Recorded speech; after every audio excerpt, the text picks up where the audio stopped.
Buenas tardes, queridos amigos. Los saluda el doctor Jorge Acosta. Hoy me toca reemplazar a nuestro querido Tomás Bengolea, que es el conductor oficial de Nuevas Voces. Que en primer lugar mandarle un gran saludo a todos y cada uno de ustedes en este año nuevo, 2024. Espero que hayan tenido una celebración junto a su familia este fin de semana y que hayan podido renovar energías, porque si bien ya termina lo intenso que siempre es diciembre con un montón de actividades y las festividades, muchos todavía no parten sus vacaciones, la mayor parte de los chilenos la parten en febrero, así que bueno, a los que han podido empezar a descansar, viene para ellos, y los que no, seguimos batallando durante el mes de enero y después en todo lo que queda de febrero. Quiero contarles que en unos minutitos más se van a sumar a nuestro panel de conversación don Claudio Salinas y Macarena Bravo, pero antes quería que partiéramos conversando sobre lo que ha sido la noticia de los últimos meses a propósito de la situación grave que se está viviendo en salud, no solamente por la crisis del financiamiento, del sistema de financiamiento privado, ¿cierto?, de las ISAPRES, sino que también por la importante crisis que hay en el sistema público. Vemos que estamos con los índices más altos de espera en las listas de cirugía, de atención con especialistas, las listas de espera GES, que se multiplicaron por 7 veces a lo que existía antes de la pandemia. Vemos que también tenemos cerca del 37% de las personas que esperan más de 12 horas por atenderse en una urgencia, por hospitalizarse, teniendo la indicación de hospitalización, y así también hemos sabido, la semana pasada lo conversábamos en un programa también de Radio Agricultura, Los Tres Mosqueteros, con Magdalena Mervilá y Pancho Rego, a propósito de las casi 2 millones de unidades de vacunas que fueron desechadas, que se perdieron, producto de la mala gestión del Ministerio de Salud. Hay algunos que calculan que esto podría estar en torno a los 28.000 millones de pesos, casi 3/4 de lo que se ha recaudado producto, por ejemplo, de la Teletón. O sea, es una cantidad enorme de recursos perdidos, y no solo eso, sino que también son 2 millones de personas a las que no se inmunizó, que se perdieron esas vacunas y se tuvieron que botar a la basura. En ese contexto, el presidente de la Comisión de Salud del Senado, el senador Juan Luis Castro, afirmó que la ley corta de ISAPRES será aprobada en enero por la Cámara Alta, acorde a los plazos del Ejecutivo, pese a que dijo que no va a haber riesgo en dar cumplimiento al calendario propuesto por el Ejecutivo. El presidente de la Comisión de Salud, Juan Luis Castro, hizo sus reparos al proyecto.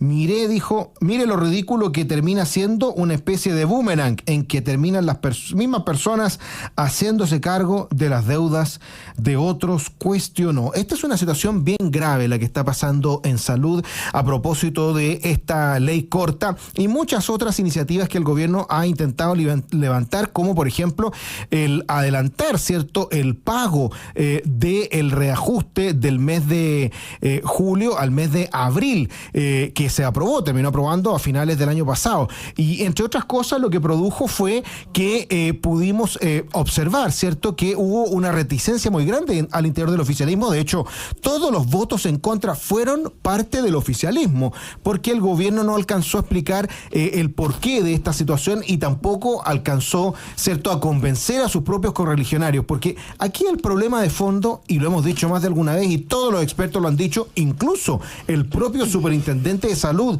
Víctor Torres, lo sostuvo, que estamos a meses o a semanas de que comience a caer la primera ISAPRE. Luego de eso van a caer una mes por mes, dijo el superintendente Torres, y eso necesariamente va a significar un daño también en la forma en que se pueden entregar la atención en el servicio público, entre otras razones porque, bueno, hay 9 millones de chilenos que se atienden en las clínicas y en los centros médicos, 3 millones de ISAPRE, pero otros 6 millones de FONASA. Por lo tanto, la crisis que se puede venir si esto no se toma como corresponde puede ser muy grande.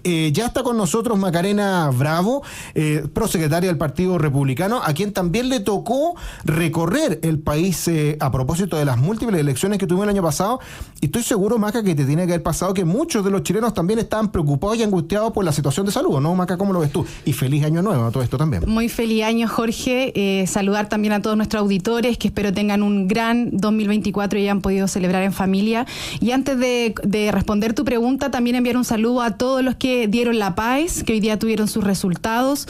Independiente del resultado que podrían obtener, felicitarlos y a quienes quizás sintieron o no llegaron al puntaje que querían para la carrera que querían, decirles que hay más oportunidad y que hay que seguir adelante. Así que un gran saludo también a todos los estudiantes que hoy día recibieron sus resultados. Sobre la crisis de salud, la verdad es que la preocupación a lo largo de Chile es bastante profunda, especialmente porque las listas de espera aumentan, por la crisis de las ISAPRE, porque al final del día acá lo importante, Jorge, no es quién administra la salud, sino cómo entregamos una salud de calidad, especialmente en el servicio público, que es donde más afectados están.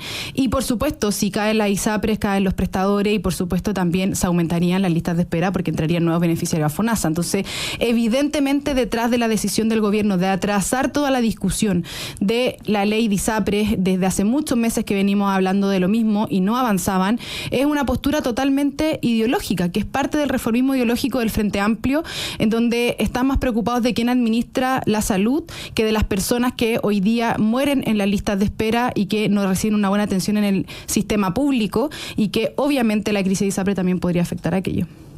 Y es bastante interesante esta discusión porque lo que plantea Juan Luis Castro no deja de ser verdad cuando dice, mire, lo que va a tener usted es que hay un aumento entre un 20 o un 40% de los planes más caros para que la ISAPRE le pueda devolver la plata que le debía. Y esto se origina, digámoslo con claridad, entre otras razones, porque los fallos de la Corte Suprema, específicamente de la tercera sala, vinieron a hacer algo que la política no había hecho, que el Ejecutivo no había hecho, que el Legislativo no había hecho, que era resolver los problemas de fondo que se arrastraban ya desde el año 2010. Entonces, por un lado, nadie lo ha dicho con claridad, porque hay que decirlo así, lo que hizo la Corte Suprema fue legislar, y ahora lo que está tratando de hacer el Legislativo y el Gobierno es resolver un problema que le generó, ¿cierto?, esta posición que tomó la Corte. Pero no corresponde que una Corte legisle, que la Corte dictamine políticas públicas, y obviamente tampoco corresponde que el Legislativo y el Ejecutivo se demoren más de 12 o 13 o 14 años en resolver un problema. Entre otras razones, porque lo que vamos a empezar a ver ahora, en un poquitas semanas más, es toda la grave situación que se puede derivar de que las ISAPRES puedan caer, porque las propias ISAPRES han dicho, y las clínicas también, que este reajuste que se aprobó, este adelanto del reajuste que se aprobó, no es suficiente. Y eso va a implicar que la deuda siga, digamos, generando un problema muy grave, y eso va a también generar mayor inestabilidad y mayor sensación de vulnerabilidad de las personas. Entonces, lo que uno se pregunta es, ¿qué está esperando el gobierno para resolver este problema de fondo? Porque el presidente de la República dijo, hagamos grandes acuerdos después del plebiscito, hagamos grandes acuerdos. Bueno, y tiene un gran acuerdo en su escritorio, que es el acuerdo que se alcanzó desde la UDI al Frente Amplio en la Cámara Alta, ¿cierto?, presidida justamente por Juan Luis Castro, para que se hiciera un ajuste que resolviera el problema de una vez por todas. Pero el presidente lo rechazó. Al presidente no le interesó tomar ese acuerdo. Entonces la gran pregunta es ¿por qué el gobierno no quiere sumarse a los acuerdos que hoy día existen? Otro ejemplo, y nos podemos meter en eso también, el tema de previsión. Cuando el presidente dice que lo que quiere hacer es resolver de una vez por todas el problema previsional, bueno, ¿por qué no toma el acuerdo llamado como la Gran Vidal? Cuando Vidal dijo, de una vez por todas, subamos 6%, que vaya a capitalización individual y que subamos la PGU. ¿Quién se puede oponer a eso? Solamente aquellos que tienen visión ideológica. Entonces, lo que uno se pregunta, Macarena Bravo, es ¿hasta cuándo se sigue imponiendo la visión ideológica en estos problemas que deben ser de los dos más importantes? Y vemos que por otro lado, toda esta élite política empieza a decir, no, lo que en realidad necesitamos es una reforma al sistema político, porque aquí, porque allá.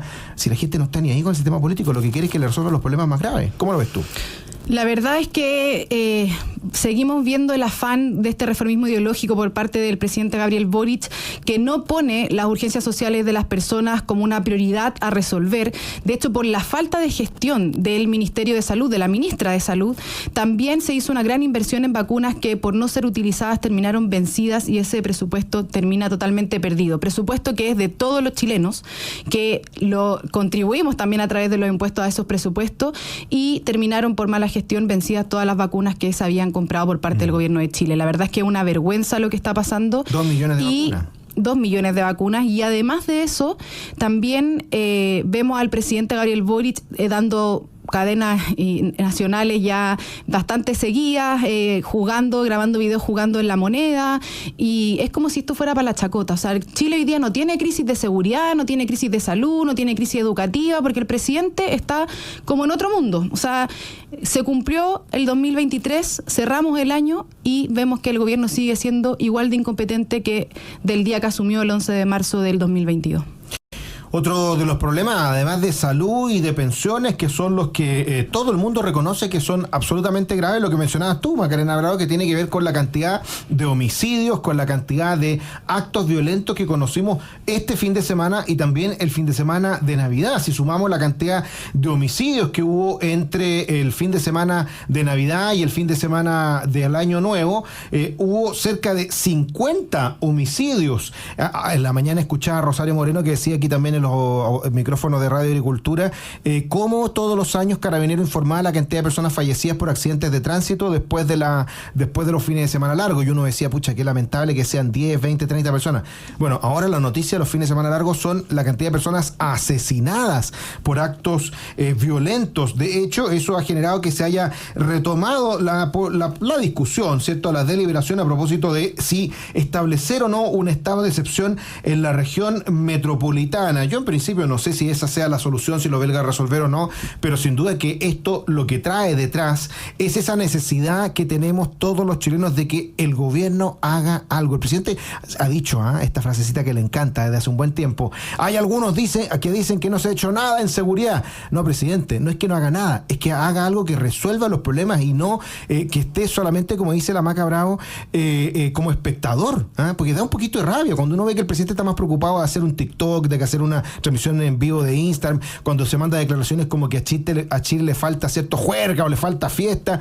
Es un poquito de desconexión. O sea, ¿qué le dice él con ese tipo de comentarios o con ese tipo de cosas donde tiene su cabeza puesta a las familias de todas las personas que han fallecido, a las familias que viven en poblaciones que están sumidas por la delincuencia, a familias que están sumidas, ¿cierto?, con problemas de la drogadicción de muchos de sus hijos, que ven que se pierde la vida de sus hijos porque se suman, ¿cierto?, al lumpen o a la drogadicción, y cuando resuena, después de un año, ¿cierto?, quizás la única política pública más conocida por todo el mundo que ha tomado el presidente en torno a la delincuencia, que es liberar, ¿cierto?, a los delincuentes del estallido, diciendo que no eran jóvenes delincuentes, sino que eran idealistas, y ahí está Luis Castillo todavía preso. Entonces, parece ser que hay un vacío enorme en seguridad, porque aunque hubiera algún avance, uno siempre dice cuánto es de aprovechamiento político del presidente o cuánto es de avance de convicción. Porque cuando critican las medidas de seguridad, están criticando a los carabineros.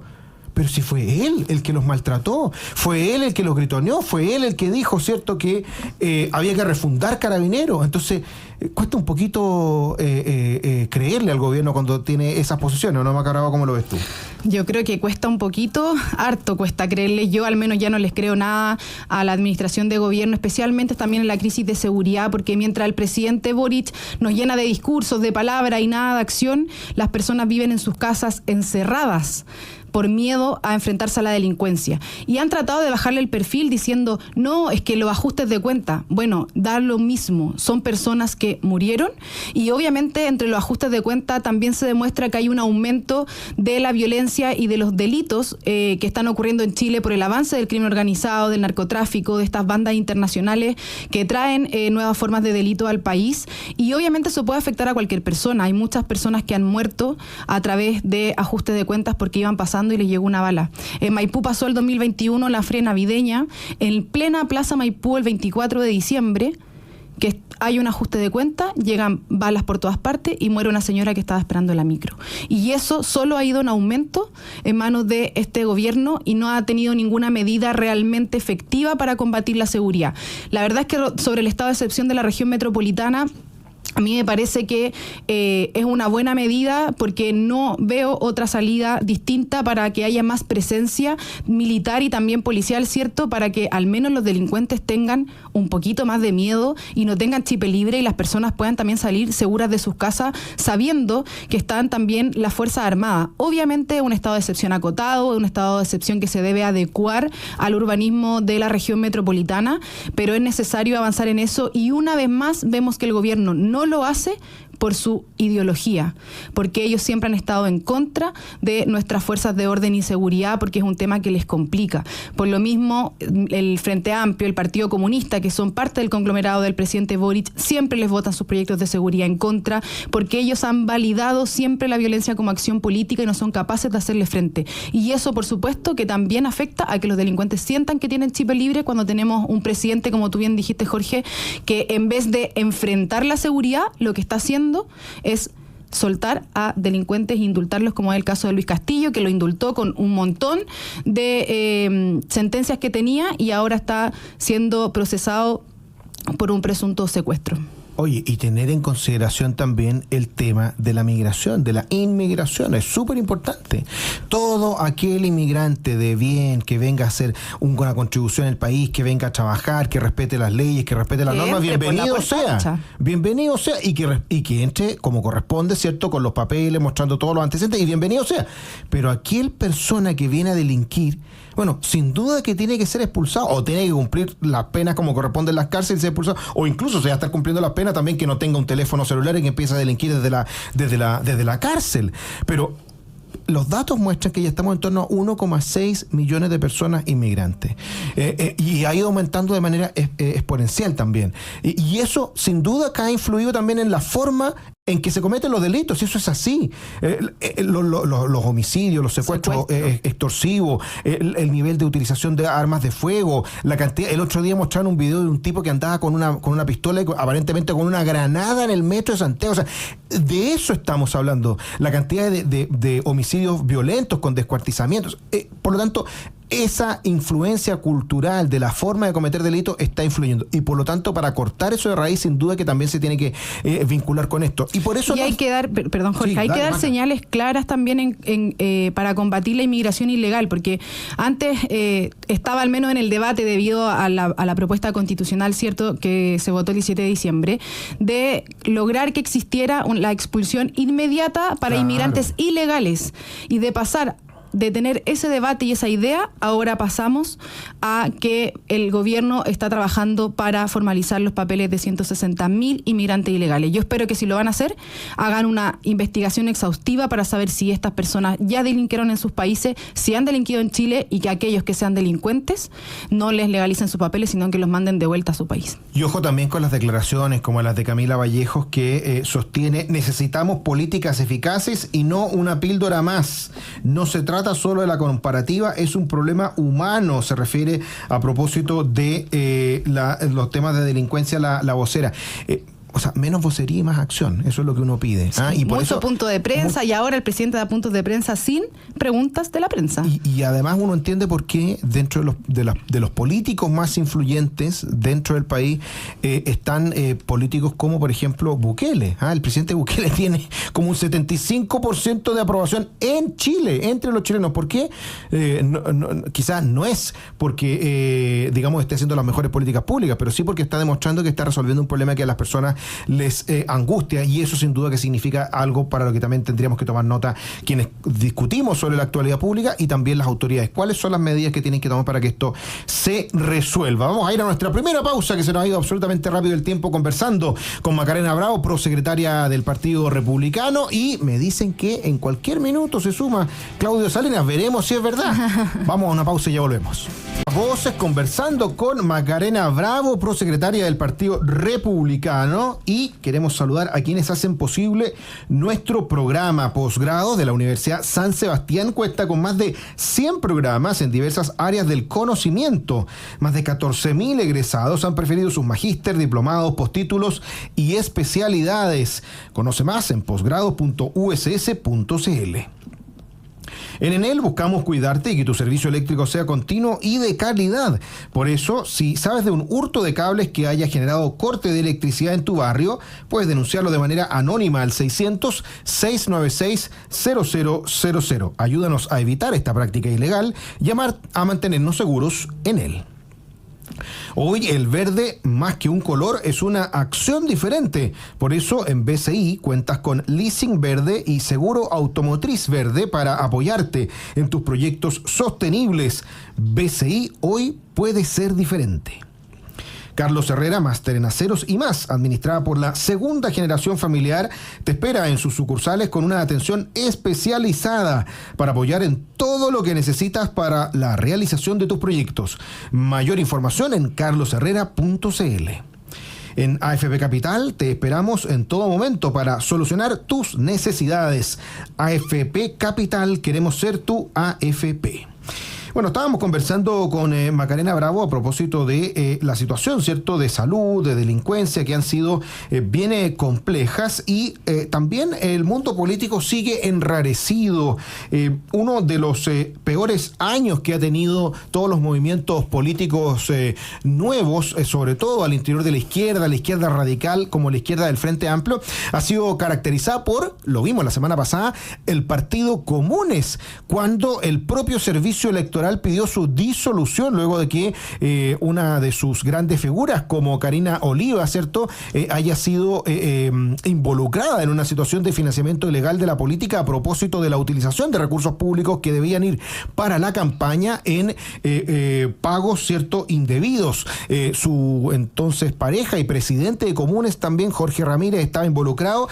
Lo han negado todo desde el partido, pero es una muestra más de lo que está sucediendo al interior del Frente Amplio. Si vemos, por ejemplo, lo que sucedió en Revolución Democrática, dice La Tercera hoy día, es un verdadero año negro, porque la Fiscalía mantiene a otros 9 militantes bajo la lupa, además de los conocidos ya Daniel Andrade, que se mandó también declaraciones durante el Año Nuevo, Carlos Contreras y Catalina Pérez. Hay otros adherentes de Revolución Democrática que figuran como personas de interés, algunos imputados y otros testigos en causas que indagan los negocios y redes de Democracia Viva. La ex subsecretaria Tatiana Rojas, el actual jefe del Segundo Piso, Miguel Crispi, Paz Fuica, Rodrigo Hernández, entre otros, componen un listado donde también podrían haber sanciones administrativas dentro del partido. ¿Cómo lo ves, Macarena Bravo?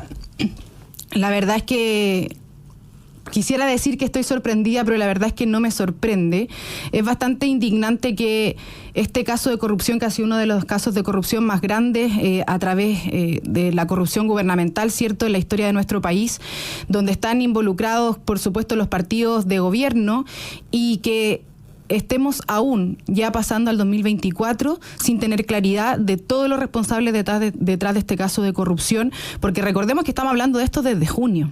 Ni siquiera tenemos un responsable político, porque hay una acusación que se presentó en contra del ministro Montes hace unos pocos días y ni siquiera se han sumado todos los partidos para bajar al ministro Montes de la administración, porque él también es muy responsable.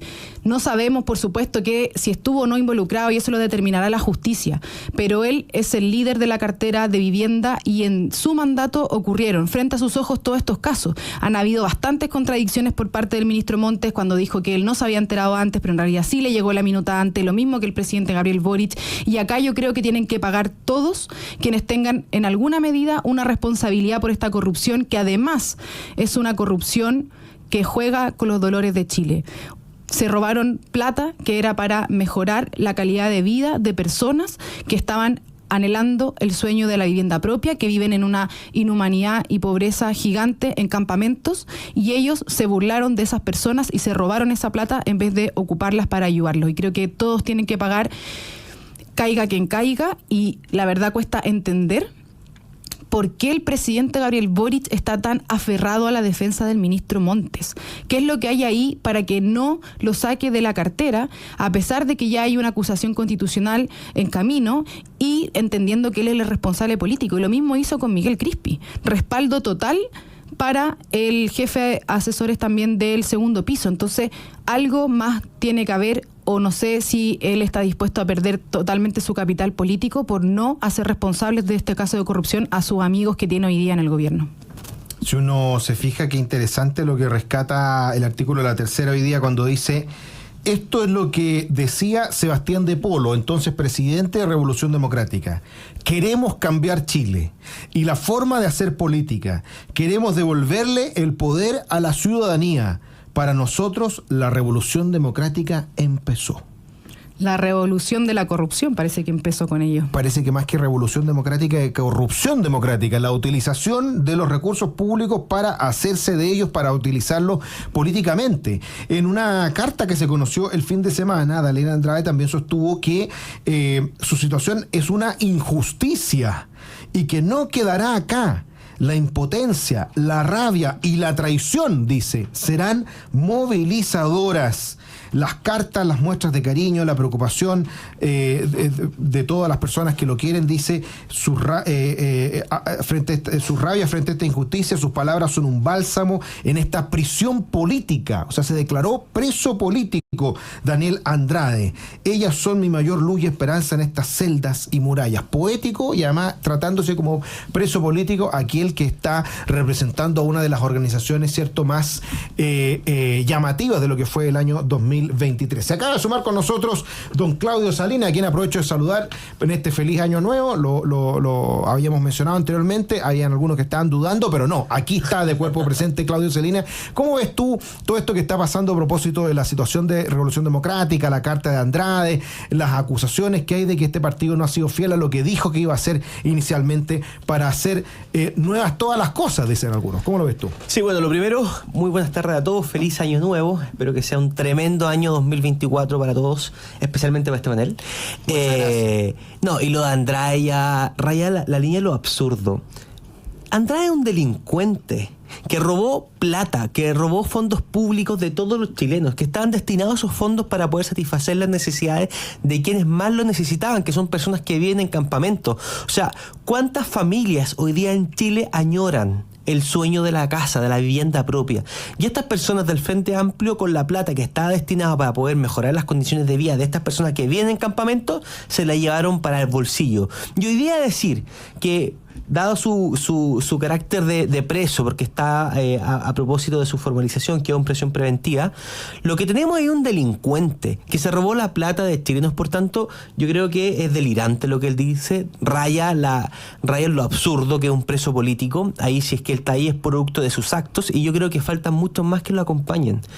Yo por el momento creo que me resulta muy poco verosímil que la diputada Catalina Pérez no sepa lo que, no haya sabido lo que estaba pasando en ese momento, cuando el mismo Andrade señaló que compartió con ella, que habían conversaciones con WhatsApp donde la diputada estaba enterada de los antecedentes. Acá lo que vemos es que existió un mecanismo para poder defraudar los fondos públicos de todos los chilenos, y no solamente en el caso de Andrade. No nos olvidemos de en Concepción, Polici, y así podríamos seguir numerando, Fundación Procultura acá en Santiago. Entonces, acá había un sistema, una caja pagadora con los fondos públicos de todos los chilenos destinado a satisfacer los intereses económicos personales, particulares de militantes del Frente Amplio. Entonces, cuando el Frente Amplio llegaba y se rajaba vestiduras diciendo que ellos venían a cambiar la política, que tenían un estándar superior, que venían con superioridad moral superior al resto de todas las formas de ser político, digo, qué falsedad más grande. Nos estamos dando cuenta que el Frente Amplio, que hoy día está liderando este gobierno con el presidente Gabriel Boric, llegaron para satisfacer dos tipos de gustos: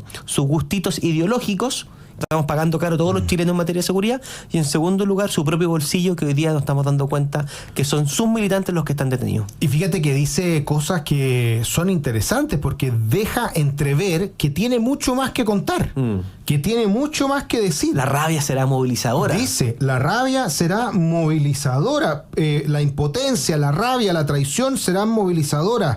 Esta injusticia no quedará acá. Pero fíjate que dice, soy dueño de mis silencios y preso de mis palabras. Hasta ahora he elegido el silencio, esperando que las instituciones funcionen, pero con tanta presión política creo que hay que salir a defenderse.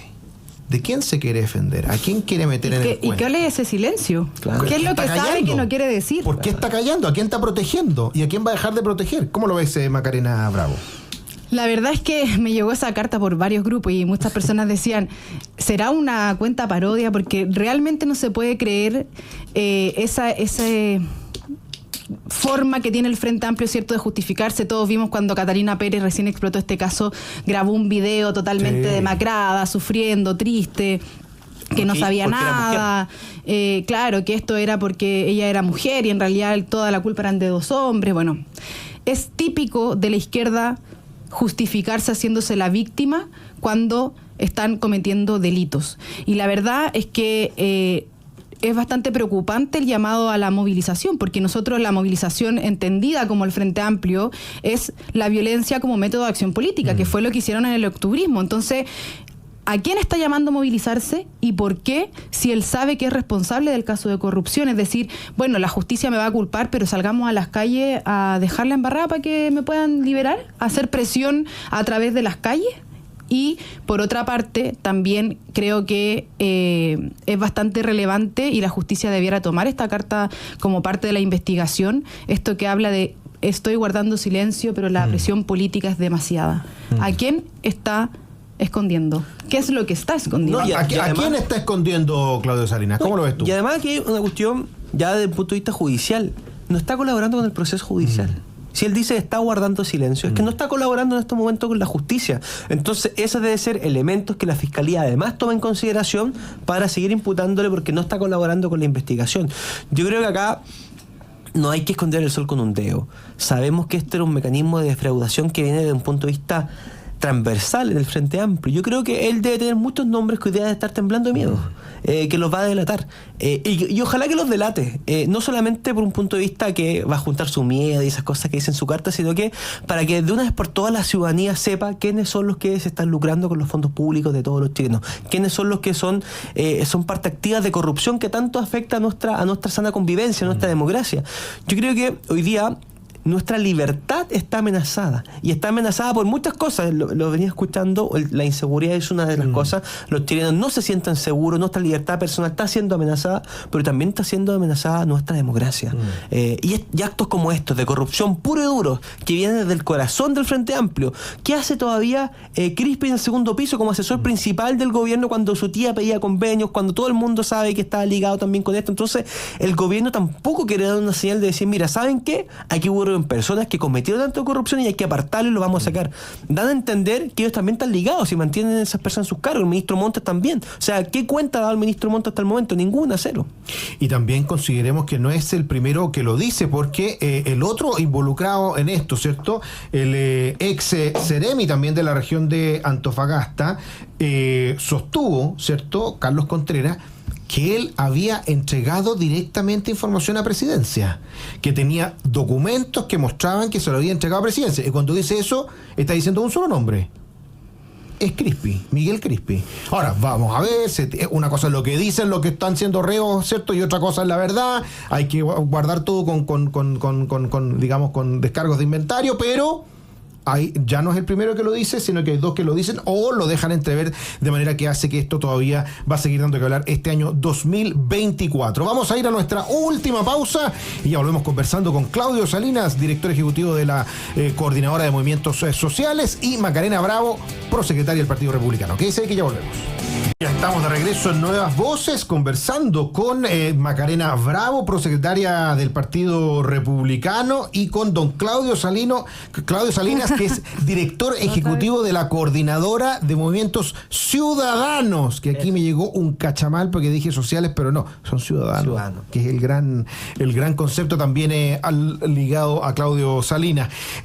Un tema para ir desmenuzando también es lo que vamos a ver el día jueves de esta semana, que es la acusación al ministro Montes, porque llega a la sala de la Cámara aparentemente sin todos los votos necesarios para su aprobación. La oposición estaría en busca del esquivo voto de los independientes y del Partido de la Gente. Hipotéticamente, para poder ser aprobado, debe tener 78 de los 154 diputados habilitados para votar el próximo 4 de enero. actualmente tendría 70 votos, que son los de la oposición de Republicanos más Chile Vamos, pero hay algunos que dicen que eso tampoco estaba todavía firme. ¿Se irá a salvar Montes una vez más en caso de que se pierda la acusación constitucional? ¿Es el definitivo refuerzo en su cargo y habrá sido exitoso el presidente de la República en mantenerlo a firme? ¿Cómo lo ves, Claudio Salinas? Mira, Jorge, más allá de lo que pasa con esta acusación, yo creo que el perfil del ministro Montes previo a este escándalo era un tipo que, si bien era socialista, entonces por sí no era muy bueno, pero se notaba un gallo serio. En el Parlamento también, a excepción de un par de votaciones, por ejemplo, la excusa que él dio para votar la acusación constitucional contra el ministro Chatwin, que fue muy baja, que se le podría aplicar a él también. Pero a pesar de eso, era un tipo serio, que se podía conversar, que se podía dialogar. Ese prestigio que por años ganó está perdido absolutamente. Sea cual sea el resultado de esta acusación constitucional. El ministro Montes, que va a guiar para la historia de este país como aquel ministro que cuando estalló la peor crisis de corrupción reciente en la historia de nuestro país, no hizo nada. Hizo todo lo posible para intentar salvarse él más que salvar la situación o que paguen los responsables. Entonces, yo creo que sería una pésima noticia desde un punto de vista ciudadano si es que nos encontramos que esta es una acusación que tiene el mérito suficiente. Tiene el mérito suficiente porque aquí hay personas que están detenidas, aquí hay personas que su propio seremi de vivienda está detenido, una subsecretaria renunciada con incriminaciones cruzadas. Entonces, aquí hay más antecedentes suficientes para poder establecer no una responsabilidad que él fue el que robó la plata, no. Aquí lo que buscamos es establecer una responsabilidad política de los hechos.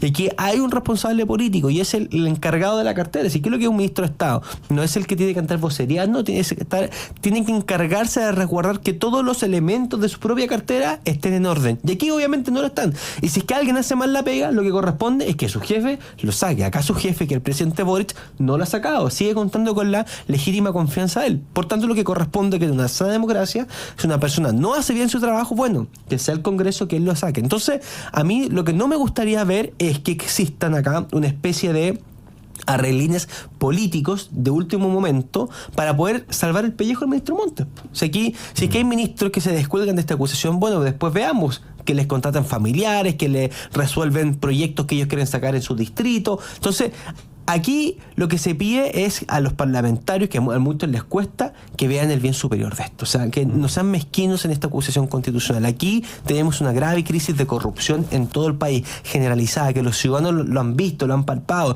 Son miles de millones de pesos. Ya alguien tiene que responder por un tema judicial, que ya están dando eso, pero también hay responsabilidades políticas, y el responsable político es el ministro Montes. Y pareciera ser que lo que podría transformarse en una victoria pírrica del gobierno, querámoslo o no, después como avance la situación, va a ser algo que va a volver a afectar al ministro Montes y al gobierno. Porque de aquí a marzo, yo me imagino que el presidente irá a hacer un cambio de gabinete. O sea, así como están las cosas, necesariamente tiene que hacer un cambio de gabinete. Vamos a ver qué es lo que pasa en salud, vamos a ver qué es lo que pasa en educación, vamos a ver qué es lo que pasa en seguridad, y va a tener que hacer un cambio. ¿Y acaso en el cambio no va a estar incluido también el ministro Montes?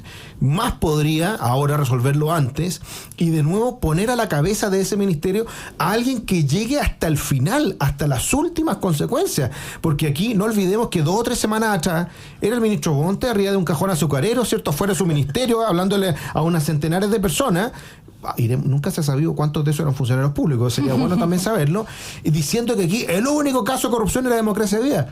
Oye, pero si la Fiscalía tiene investigada casi todas las regiones, fue la propia Contraloría que dijo que 15, 16. Entonces, ¿a quién quiere proteger Montes? ¿Se quiere proteger a él o quiere proteger a la verdad de los hechos? ¿Cómo lo ves, Macarena Bravo? Yo creo que se quiere proteger, por supuesto, que a él también, con todo este caso de corrupción que le estalló en la cara. Y la verdad es que también llama la atención que, insisto, que el presidente esté aferrado a la defensa del ministro Montes, incluso poniendo en riesgo su capital político, porque obviamente los chilenos, más allá de las diferencias propias políticas que tengo con lo que cree Gabriel Boric, esperan que frente a cualquier delito, como es un caso de corrupción, haya mano dura para que nunca más en la política ocurran estas cosas con los recursos de todos los chilenos. Y lo que él hace es proteger a sus amigos y también en este caso al ministro Montes, quien dijo una versión antes de que cayera Andrade y el Seremi, cierto, de Antofagasta presos, y después dice, no, la verdad es que sí me había llegado la minuta antes. Entonces, además ellos tomaron conocimiento antes y no iniciaron rápidamente la investigación. Fue cuando salió este medio de comunicación de Antofagasta que todos nos empezamos a enterar, y ahí comenzó todo el coletazo de casos de corrupción a lo largo de Chile, y la Fiscalía está haciendo su trabajo. Espero que todos los que tengan que pagar lo paguen, porque la única manera de que se acabe el robo en la política es dando señales claras de que sea quien sea que esté involucrado en esto va a pagar con cárcel y no va a tener favores políticos entre medio.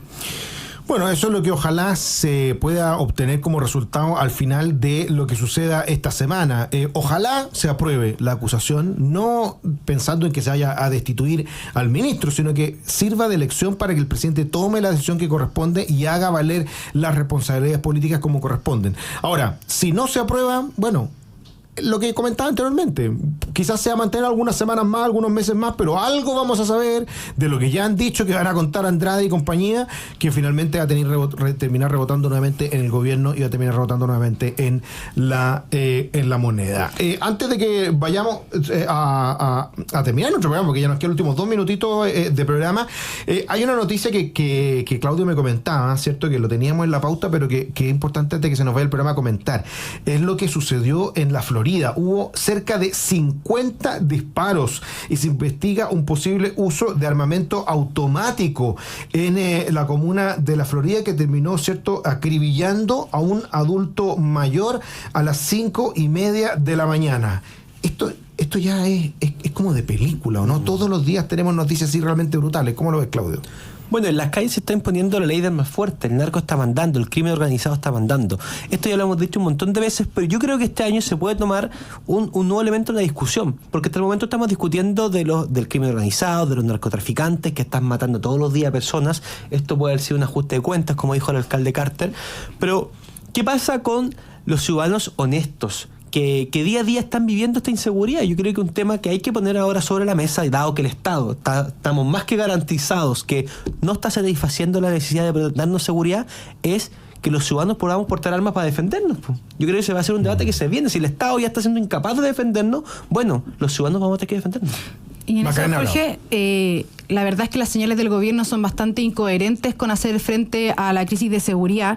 Vemos un gobierno que saca secuestradores de la cárcel, que además de sacar secuestradores de la cárcel quiere negociar con terroristas, porque eso también lo vimos hace una semana, y acaba de darse cuenta que hay que ponerle límites a la crisis de seguridad cuando la verdad es que los fallecidos aumentan afuera de la moneda, por decirlo irónicamente, porque ellos también son responsables de darnos un derecho a vivir sin miedo, y independiente, insisto, de ajustes de cuenta o no, acá también pagan inocentes, y eso se tiene que terminar. Bueno, uno lo que se pregunta es, habiendo tantas cámaras en prácticamente todo el centro de Santiago, habiendo tantas cámaras en todas las carreteras, habiendo tantas cámaras en todas las municipalidades que dentro de cierto de la angustia que tienen muchos los alcaldes, lo que hacen es llenar de cámaras por todos lados. ¿Cómo no es posible, cierto, identificar quiénes son las personas que realizaron esto? Sabemos la hora, sabemos probablemente las calles por donde se movieron. ¿Dónde está el tema también de la inteligencia policial, que es tan importante y tan fundamental para resolver estas situaciones? Uno puede entender que a veces, claro, los carabineros no dan abasto con la cantidad de situaciones que hay, pero parece ser que hay que detenerse 2 minutos, ver, entender un poquito lo que está pasando, la realidad de lo que está pasando, para poder hacer un doble clic y profundizar un poquito más en lo que está sucediendo. Y quizás ver, insisto, otros países que están haciendo las cosas bien y que han cambiado, digamos, de manera bastante sorprendente la situación. Veamos lo que pasó en Argentina, lo que pasó estas últimas 2 semanas, que en 3 semanas han hecho 3 movimientos de las calles a la ministra Patricia Bullrich, que es la ministra de Seguridad. Oye, y no han cortado una sola calle, y se han tenido que manifestar entre medio de los semáforos en rojo. Y aquí nos acostumbramos a que nos cortan las calles, nos cortan la Alameda casi toda la semana. Son señales. Eso es lo que falta, parece, ¿no, Macarao? No, solo muy cortito, que estamos terminando, pero lo que pasa, Jorge, y creo que uno de los principales problemas de nuestro país los últimos años es que no se aplica la ley.